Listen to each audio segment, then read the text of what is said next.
So, I have a new topic for you, and I thought it was kind of an important one. You know, everybody knows that I came over here to the province, here in Leyte. In particular, I'm personally in Palompon. So, the topic I want to bring up is crime and violence. So, although I personally feel safe and don't really see much of an issue with crime, and the people are really nice and all those other things, there are actual instances of crime and violence, and one was brought to my attention, and in particular I felt that I should share it with you guys. So on my first day here in Palompon, decided to go to the beach, right? And had a beach day. And I was driving along the coast here, going north along the coast, and went through a town called Viliaba. Well, it's a small, cute little province town. You know, nothing fancy, but it is what it is, right? And then Jenny Lynn explained to me that you're not allowed to wear a helmet while riding here. And I'm like, what? And she's like, I'll tell you about it. And I was like, okay. So come to find out, they had a string of violence happen, right? I'm trying to make sure that this doesn't come across here in a way that YouTube might get upset. So, a long story short, week after week, they had some shootings, and people didn't make it. And it happened like systematically, and nobody understood why or what was going on or what was the reasoning. And so I dug in a little deeper to it, and because I thought maybe they were robberies or something of that nature. And well, come to find out that they were assassinations, and they were wearing helmets so nobody could see who they were or anything like that, you know, because the license plate situation here is very, very non-essential. So with that being said, they didn't exactly have to do much. They put on a helmet, cover their face, wear hats, sunglasses, and nobody knew who they were. Nobody could tell. And they were able to execute their plans, and even went as far as one of them, they literally stopped a car and shot the car up, left the shells from the bullets all over the ground, and they killed the driver. And I don't think the driver was the intentional person that they were going after, but it happened to be the daughter of like the mayor or the vice mayor or something, so made it political.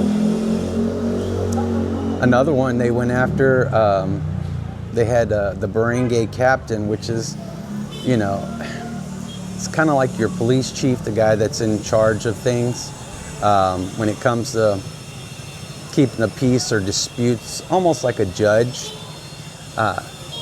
They killed, well, can't say that, right? They unalived him. But these things happen, and, you know, I've been here for a while and stuff, and you don't see police out. They don't just go out here patrolling for no reason. Usually, you got to call them if you want them to come. You may see them roam around here and there, but they're not out here doing stuff like in America or over in Europe or in any other places. They literally, it's not the same. If you want police, you got to call them. So with that, sorry, I'm outside, guys. But with that being said, you know, these things happen, and they have checkpoints that they set up, right? And the first time I came over here, I didn't understand why that they had all these checkpoints, but they weren't being manned or anything. But come to find out, anytime that there's elections going on or anything that has to do with politics, they put these checkpoints and they literally stop like every person. So, of course, I asked, and you know, they're looking for guns. They're looking for weapons, because apparently, if in politics, there's lots of violence here. I'll make a case in point.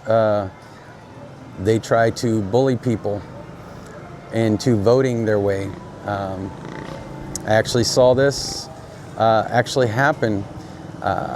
There were people that surrounded a home that were for a certain political party here, for the mayor, I don't know, what, a couple of years ago? And they were trying to force them to vote for their candidates by bullying them or trying to influence them. And I was like, wow, that's crazy that they would actually do that. That they stood outside their home all night and kept telling them that they better vote for their candidates. I didn't realize it was like that, really. But there are violent things that does happen here.